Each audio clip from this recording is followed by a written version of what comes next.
and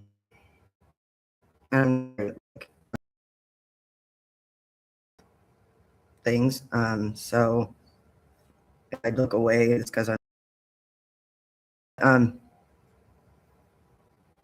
I want to start by saying that I am proud to not be what you consider normal.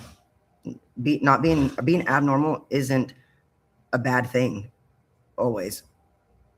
Normal, by definition, is a pattern of expected occurrences, things that what society has decided that is the usual, and what they expect. It doesn't necessarily mean that it's right. It doesn't necessarily mean that it's, good or better. It's just a personal opinion and preference, I guess you can say, but one that you don't even necessarily, you know, construct yourself. You just follow in suit. One of my favorite authors, poets, whatever you want to call him, Emerson. Sorry, I'm looking at the said that to be yourself in a world that is constantly trying to make you something else is the greatest accomplishment. And I would say that that's something that I take much pride in, is being able to be strong enough to think for myself and to be who I am, regardless of what everybody else is saying. You guys are only getting half the story, not TikTok people, but the world, mostly next door and YouTube and Facebook. But yes, it was a lot of dogs. It wasn't like they were trapped in some like shack somewhere. I showed a video earlier of the house and the yard, and you know what? The dogs weren't here permanently. They were here when, well, and anybody in rescue knows that there's always going to be people that say they're going to do something and don't. These dogs had been adopted or fostered out, and for one reason or another, people decided that that it wasn't a good match for them. So instead of doing the normal thing, sending them back to a shelter, I took them in and I let them stay here until I was able to find another home, because that's the promise that I made to them. Because that's the responsibility that you take on when you accept a dog into your care. A dog isn't for a season. A dog is for a lifetime. Whether you have that dog as yours or you place that dog. And if that's not normal for rescue work, then the question isn't, you know, whether or not having the dog here was wrong. It should be, what are these rescues doing? Treating these animals, these lives, these souls like they're commodities, like they're inventory. And they're not. They're living, breathing souls that are defenseless and that we are in charge of protecting. So if being dedicated to my rescues at all costs, whether that's offering them daycare or that's offering them boarding or that's taking them in temporarily while their caregivers are, either going through medical issues or just decide that they're having a baby and can't do it anymore. Why should normal be me joining that bandwagon and abandoning them?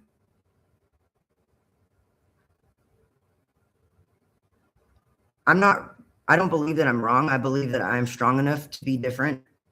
Rescue doesn't always look the way that you would expect it to work. But it's, regardless of what you think, it's guided by principle, care, and the courage to stand apart from the of conformity. And I don't conform to nobody, especially when it's not right. Especially when that conformation, whatever you want to call it, is going to put something at risk.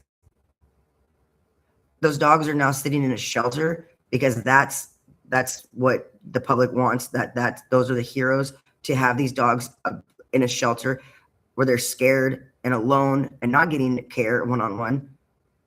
Here, they were free to roam and be dogs. They were able to just be dogs. And, like, I don't care what anybody says. I've been working on trying to get a bigger place for them. But for all the money that people claim that I was collecting, I didn't collect any of money. I've gotten maybe like $500 of donations, and I spent that's like gone in like within a week on food and supplies alone.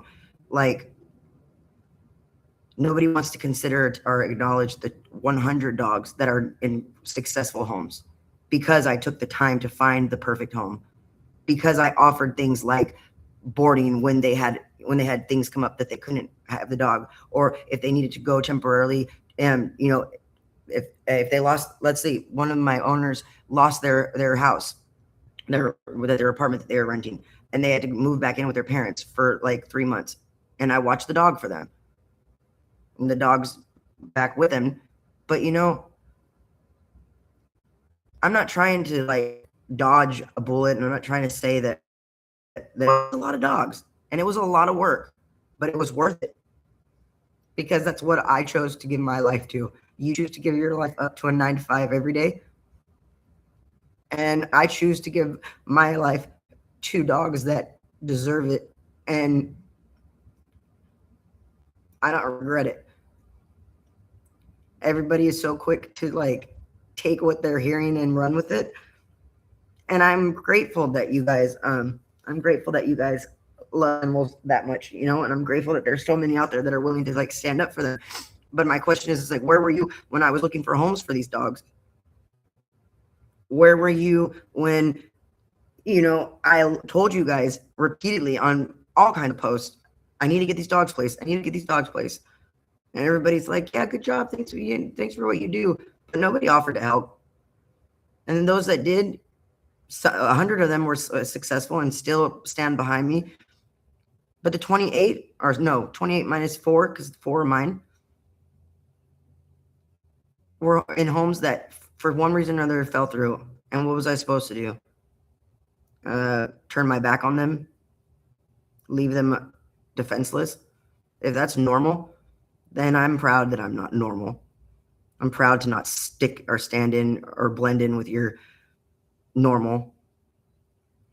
Everybody claims to be trying to pave the way for animal welfare reform, but whenever somebody does it, it's like, oh no, stop waiting for somebody to tell you that it's okay to change the way we do things. Everything was the way that it was until it wasn't. Slavery was the normal thing until it wasn't. Friggin' trying to annihilate Native Americans was normal until it wasn't. Women not belonging anywhere but in a kitchen was normal until it wasn't. So why is it that animals are the last thing that anybody's like trying to see, that the way that we do things is not the way to do it? Your normal into the death. And that's not accounting for animals that died in shelters from natural causes or were killed by a legal definition of euthanasia. Those were animals that had their whole life ahead of them. But because we had a lack of resources and space, they were killed, taken out of the back in garbage bags. And if normal is justifying that, if normal is making it okay because that's just the way that things are and that's just the way that we have always been, then screw your normal. I get that you guys are upset. I'm upset. And I'm not saying I'm not the victim. That's not what I'm saying here. What the dogs, this whole situation has completely turned their life upside down and placed them in the hands of a shelter that has so much dirt. And you guys continue to just look the other way. And my hands are tied. I have to leave them there until this case is over.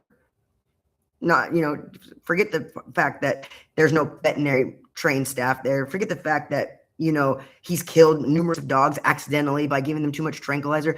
Forget the fact that 10,000 animals last year don't have an outcome in his database. Forget the fact that he only has training in forklifting and was found to have forged the paperwork to get the veterinary premise license before it expired. that's the hands that you want my animals in, because that's the normal.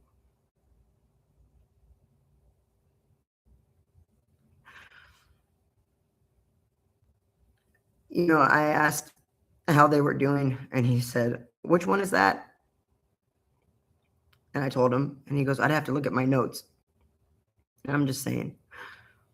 And if I was a hoarder and I didn't care about them, I wouldn't know that right now, Nick, Bella, Weta, Petunia, Bronze, Chance, Pubert, Minnie, Butterscotch, Nichols, Dottie, Newitt, Quinn, and Alina are all wondering where the hell I'm at and want to know what they did wrong and why they have to be in a place like that. Because they didn't do nothing wrong. Your normal made it to what we were doing was wrong. And it's not, because they were healthy and they were happy and they were loved. They are still loved. And Butters and Icy, I'm tired of trying to ask for you guys to understand, because obviously the majority of you won't ever understand it. And everybody keeps telling me that I'm not normal. Well, you know what? You're right. Because like I said, normal is the comfort of conformity. That doesn't necessarily mean that you're right. It doesn't necessarily mean that that's the way to do things.